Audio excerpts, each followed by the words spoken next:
Hello and welcome to Hexed Encountered. I'm Joe. In this video, I will be doing a reveal of the next game in Tanktoberfest 2024.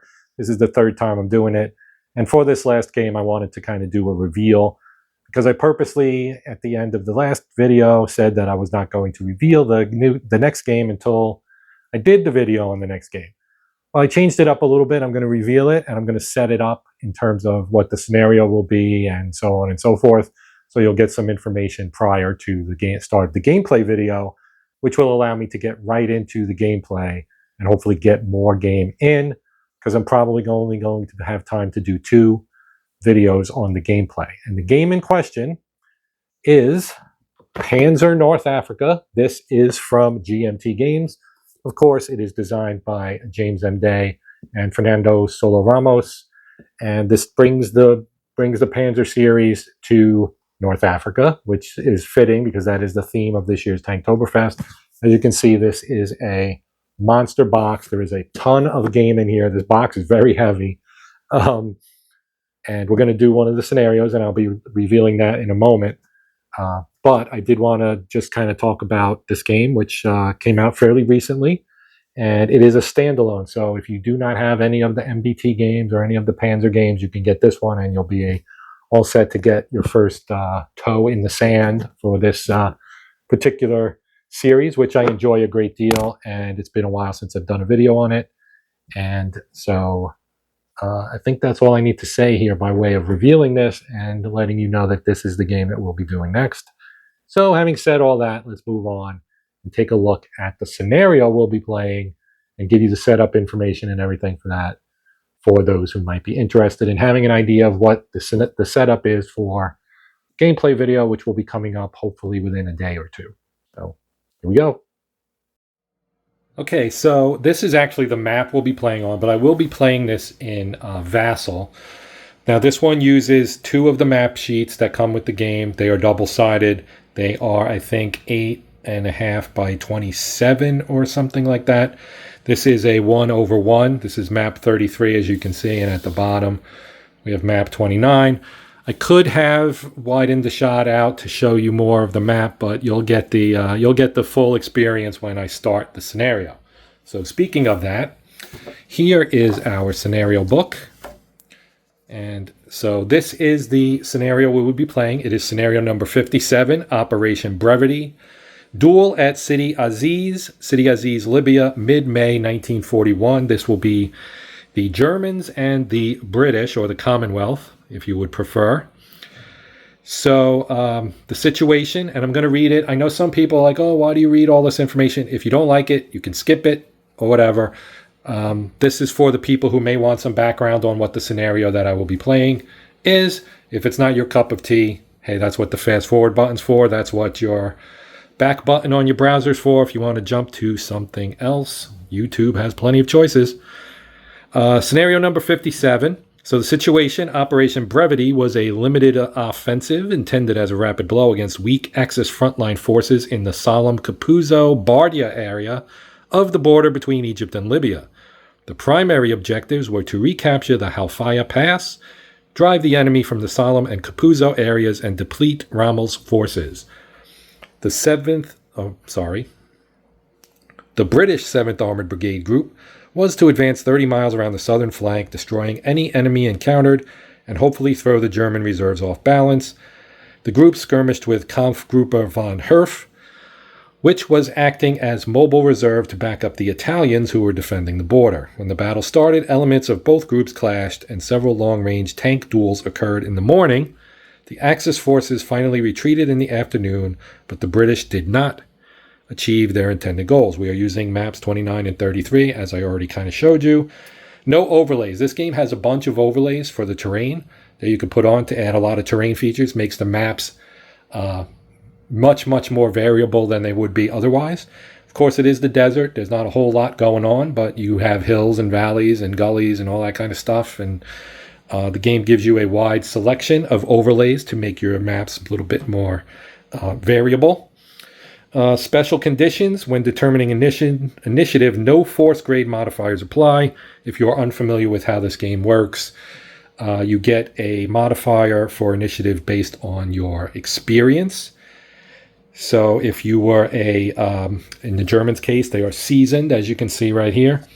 Seasoned means that they would get no modifier anyway. But if you were veteran or elite, you get a positive. If you were below seasoned, you would get a negative. Seasoned is basically average. If I think regular is the one below seasoned, and that's a -20. And then green maybe is the lowest, and that's a -40. If special ammo types are available, utilize ammo limits. So that would involve having the chance to have, if you have, high, let's say high explosive anti-tank, the old heat round, those could run out, as well as, HV, AP, high velocity, armor piercing, etc. If morale rules are in effect, because you can layer on rules, even with the advanced rules, you can choose to play with which ones you want. The game's very flexible in that regard. If morale rules are in effect, and I probably will use those, utilize the listed point information. If hidden unit rules are in effect, that I will not be using. Each force may deploy a maximum of 4 hidden unit markers. You may ask why, because I am playing it solo, but I'm playing both sides. I could do the solitaire version. I mentioned this the last time I did a video on the Panzer series, which was the France expansion, the Battle of France expansion, expansion 4, I think it is. And I mentioned that I would prefer to do the solitaire system for this game, which is pretty well fleshed out. I would prefer to do that as a separate thing, apart from Tanktoberfest. And I will get to that at some point. There's a lot of Panzer games. I also have the MBT series. I could do a whole month on this particular series and its modern day cousin, so to speak.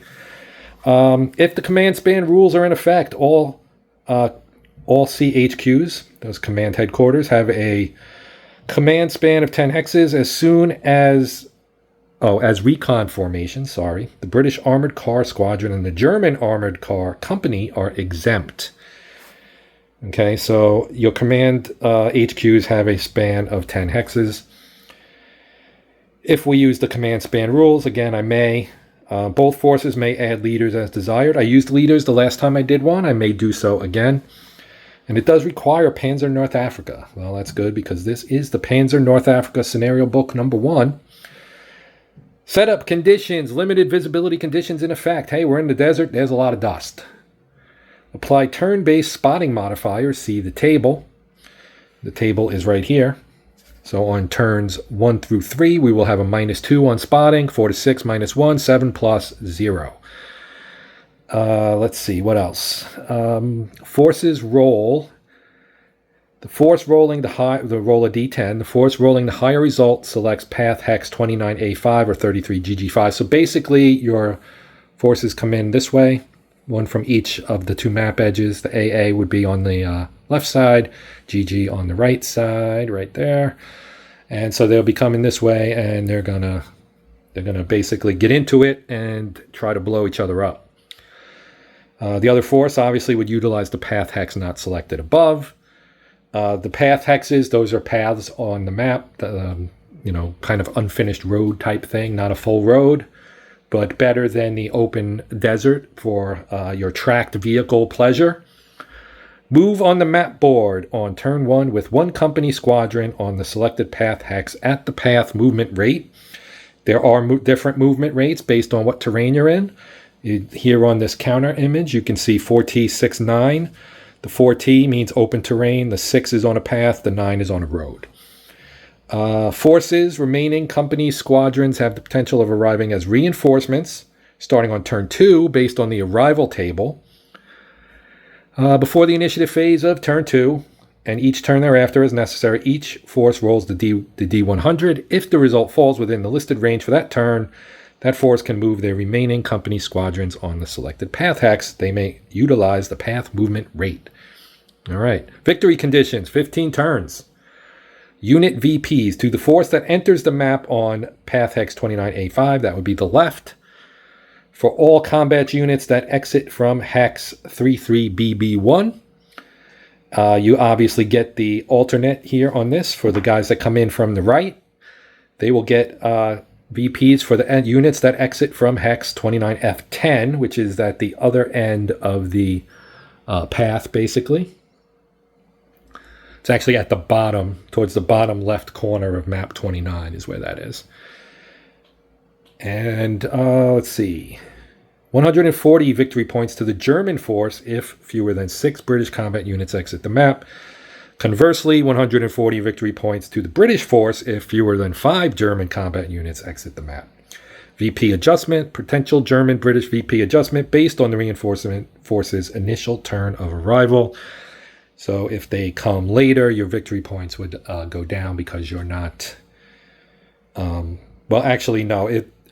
You can take a hit based on how early your reinforcements come, I think, is what that means. Unit victory points for knockout or brew up. So if you hit a tank and the crew bails out, that is, you did not destroy the tank, you just spooked the crew into bailing, you don't get victory points for that, but you do if you knock it out or brew it up. And the 95 victory points is the required victory margin. That is how much one side would have to beat the other side for it to be not a draw.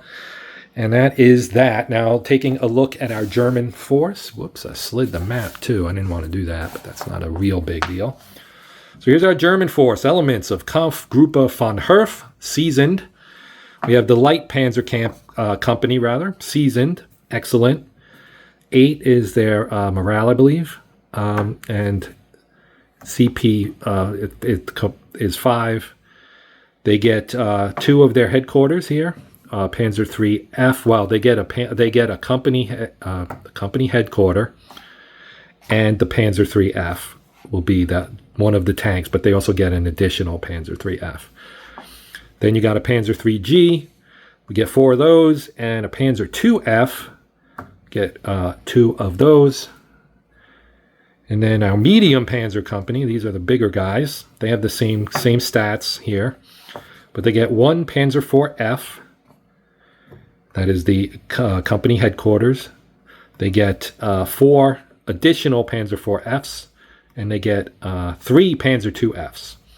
Then our armored car, they are veteran recon, excellent. So these guys are slightly better than these guys, being veterans and not seasoned. This is one step up.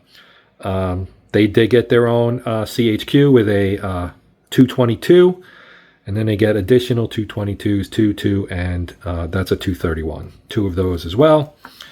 Now we'll flip the script here, flip the page, and we got our British side, the Desert Rats. Desert Rats right there. Elements of the 7th Armor Brigade, they are seasoned. We've got our Cruiser Squadron, seasoned, excellent. Then we've got our company headquarters. That is an A13 Mark II. Then we've got, and you can see the cruiser has much better range than our German tanks did. I don't think we had any. Yeah, we have some 4Ts, but not any 5Ts. So they have 5Ts. Of course, they were, the sweeping maneuvers to get around the flanks and so forth. So they get 3, 6 more A13 Mark IIs, and then a Mark 1A. Here they get 2 of those. Anti-tank rifle. So that's just basically, and that's a recon unit, and it's veteran. So this isn't actually a tank, of course. It's a recon vehicle. Then the light cruiser squadron, seasoned, excellent. They get, well, they're 2T46, kind of thin there, but they've got their command vehicle, which is an A10 Mark II, another A10 Mark II CS. You get 2 of those, 3 of the A10 Mark IIs, just like the commander. 3 of those, 2 more, and 3 AS Mark I's. Then you've got your armored car squadron, veteran recon, excellent. Rolls Royce for the company headquarters. There's one of those. The Morris C what 59 CS9, I think. My glasses are failing me here. One of those, two more Rolls Royces. We got a Morris CS9 and another Rolls Royce. One, so you have 3, 2 sets of 3. Then a Morris CS9 and a Rolls Royce down here, 2 each. Here's our reinforcement force arrival. So if they arrive on turn 2, now you can delay them. Sorry, let me move that into shot here. You can delay these, okay? You roll your D100. If you roll a 1 to 20, between 0, 1, and 20, they're available on turn 2. I believe if you don't elect to bring them on map in turn 2, you can wait and bring them in later, and your victory point adjustment will be lower. Minus 70 is a big hit, but based on what you want to do here, I mean, you can bring on a lot of forces from either side, so it may or may not be worth it to do that if you want to try and overwhelm the opponent. Turn 3 is 1 to 40, minus 45. Turn 4, you get no adjustment. Turn 5, if you're actually unlucky or you wait long enough, you'll gain victory points for waiting. And by turn 6, you got a guaranteed arrival, and you get a plus 70. You might see here there's actually a campaign game for Operation Battle Axe covering scenarios 58 to 61. I'm dying to do this. I don't know that it would be fit for video, perhaps, maybe not, but it sounds really cool, and I'd love to do it. So that's going to do it for this, our kind of introduction and setup video. For those who want to watch it, I don't know that there'll be a ton of people wanting to watch me talk about what's in the scenario, but when we watch the scenario, when I do the scenario, I'm not going to cover any of this again. So those of you who did watch it, you'll have a great idea of what's going on, and I do thank you, as always, for watching. If you watched all the way through, I definitely appreciate it. Please feel free to comment, as always. That's always welcome. If you'd like to consider liking, sharing, or subscribing, those are also awesome and very much welcome. But even if not, I hope you'll come back and at least check out the gameplay video. If not, some of the other stuff as well, both past and future. But that will do it for this one. This is the Hexed Encounter channel, and I'm Joe. And until next time, as always, happy gaming.